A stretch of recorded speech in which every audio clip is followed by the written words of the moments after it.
Halo semuanya, hari ini kami akan menjelaskan tentang apa itu akuntansi aset tetap dan investasi. Jika kalian masih bingung tentang apa sih itu aset tetap dan investasi, Apa tuh?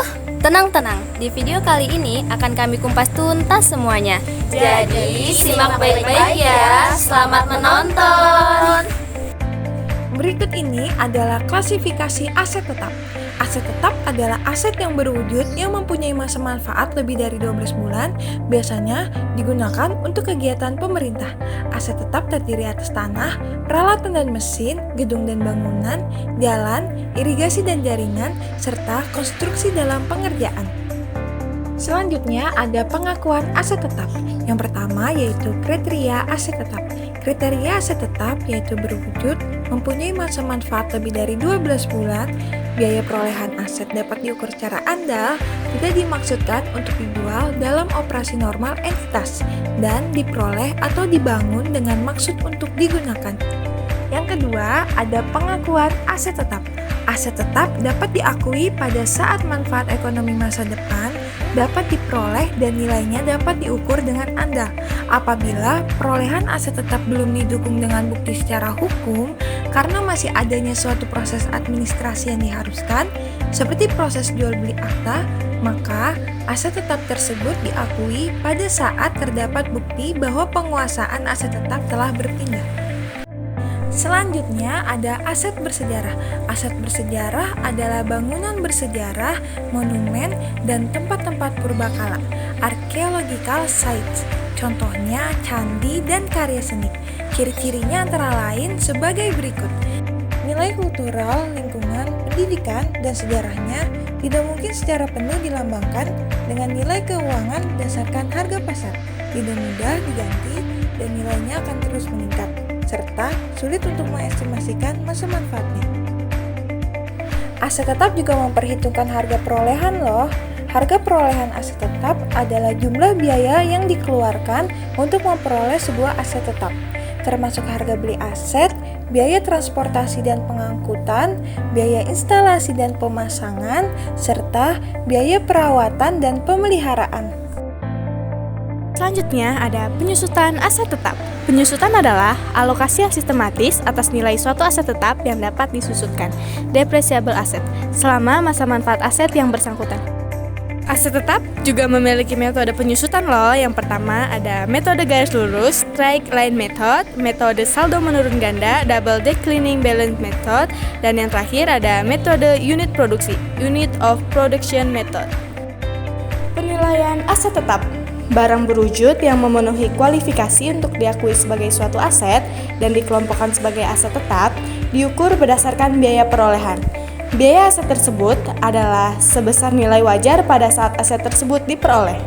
Prosedur akuntansi aset di SKPD adalah serangkaian proses dimulai dari pencatatan dan pelaporan akuntansi atas perolehan, rehabilitasi, perubahan klasifikasi, hingga pengurangan atas aset yang dikuasai atau digunakan SKPD. Pihak-pihak yang terkait dalam prosedur akuntansi aset tetap di SKPD sebagai berikut.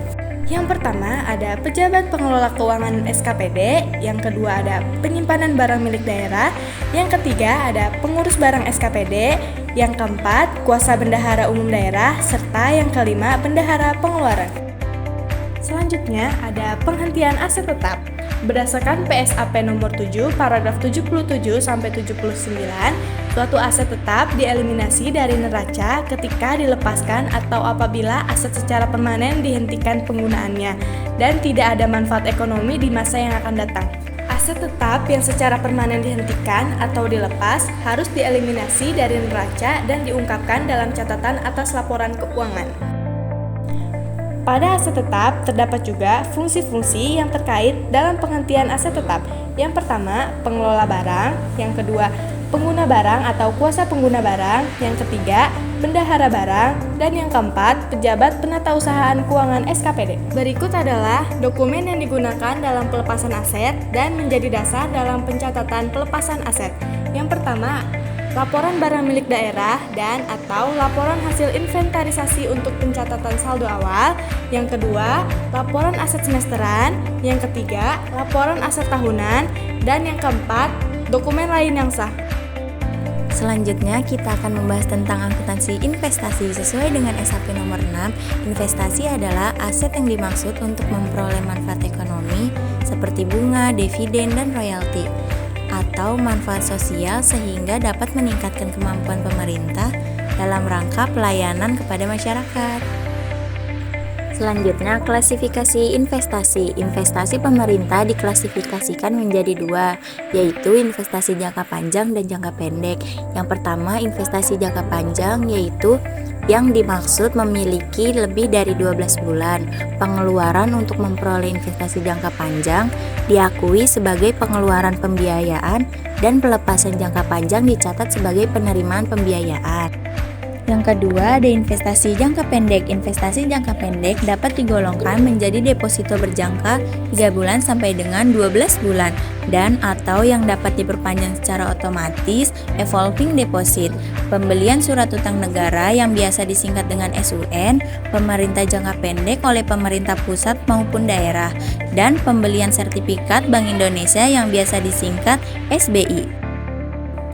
Adapun investasi jangka panjang permanen dan non-permanen. Yang pertama, investasi jangka panjang permanen adalah investasi jangka panjang yang dimaksud untuk dimiliki secara berkelanjutan, tidak untuk diperjualbelikan atau ditarik kembali, tetapi untuk mendapatkan dividen atau pengaruh yang signifikan dalam waktu jangka panjang.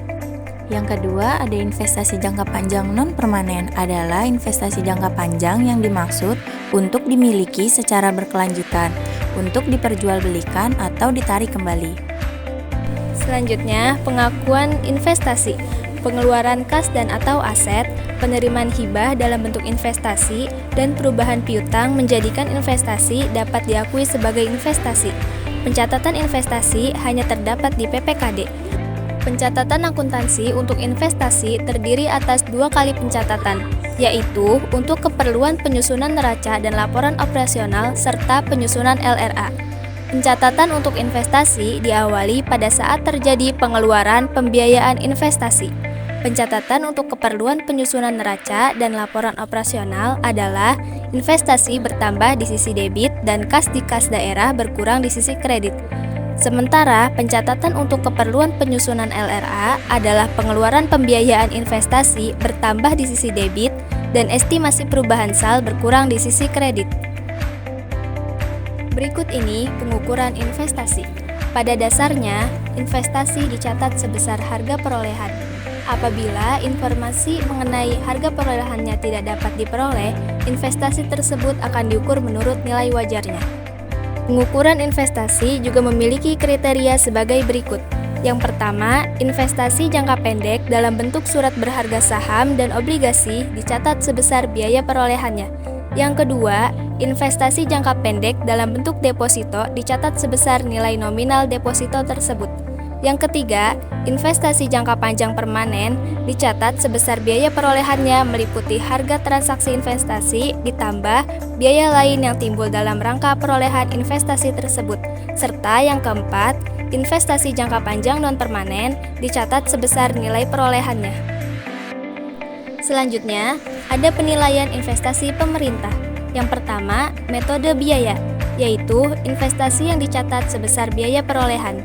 Yang kedua, metode ekuitas, yaitu investasi awal dicatat sebesar biaya perolehan, kemudian ditambah atau dikurangi sebesar bagian laba atau rugi pemerintah setelah tanggal perolehan. Serta yang ketiga, metode nilai bersih yang dapat direalisasikan, yaitu investasi dicatat sebesar nilai bersih yang dapat direalisasikan. Berikut ini adalah pengakuan hasil investasi. Hasil investasi yang diperoleh dari investasi jangka pendek berupa bunga deposito, bunga obligasi, dan dividen tunai diakui pada saat diperoleh dan dicatat sebagai pendapatan. Hasil investasi berupa dividen tunai yang diperoleh dari penyertaan modal pemerintah yang pencatatannya menggunakan metode biaya dicatat sebagai pendapatan hasil investasi. Apabila menggunakan metode ekuitas, bagian laba berupa dividen tunai yang diperoleh pemerintah dicatat sebagai pendapatan hasil investasi dan mengurangi nilai investasi pemerintah. Dividen dalam bentuk saham yang diterima pemerintah tidak akan menambah nilai investasi pemerintah. Berikut ini penyajian akun investasi pemerintah daerah dalam neraca. Yang pertama, investasi jangka pendek disajikan dalam kelompok aset lancar. Yang kedua, investasi jangka panjang disajikan dalam kelompok aset tidak lancar dan diklasifikasikan ke dalam permanen dan non-permanen. Selanjutnya, pengungkapan atas investasi pemerintah daerah dalam catatan atas laporan keuangan. Yang pertama, kebijakan akuntansi atas penentuan nilai investasi.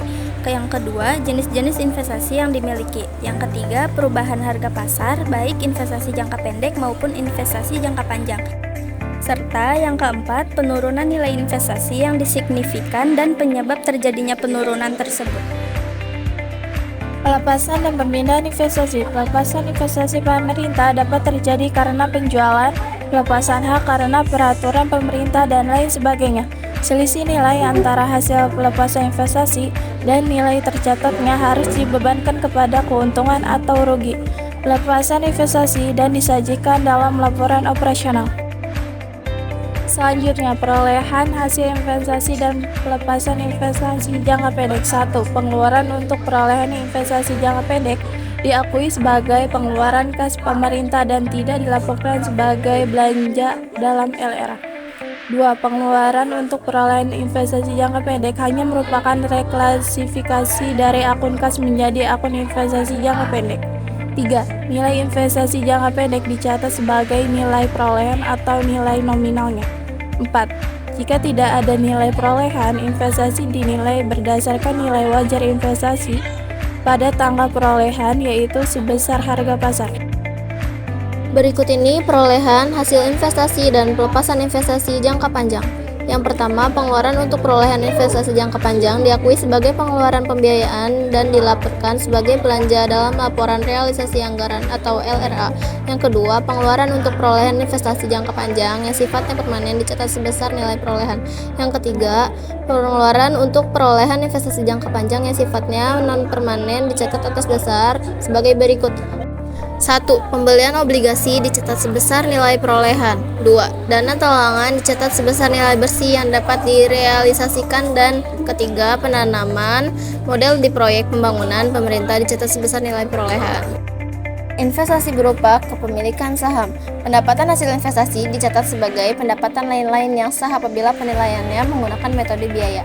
Sedangkan pendapatan hasil investasi dicatat sebagai pengurangan nilai investasi apabila penilaiannya menggunakan metode kuitas. Laba dari investasi dicatat sebagai penambah nilai investasi sebesar persentase kepemilikan saham. Yang terakhir, pelepasan investasi. Pelepasan investasi pemerintah dapat terjadi karena penjualan, pelepasan hak karena peraturan pemerintah, dan lain sebagainya.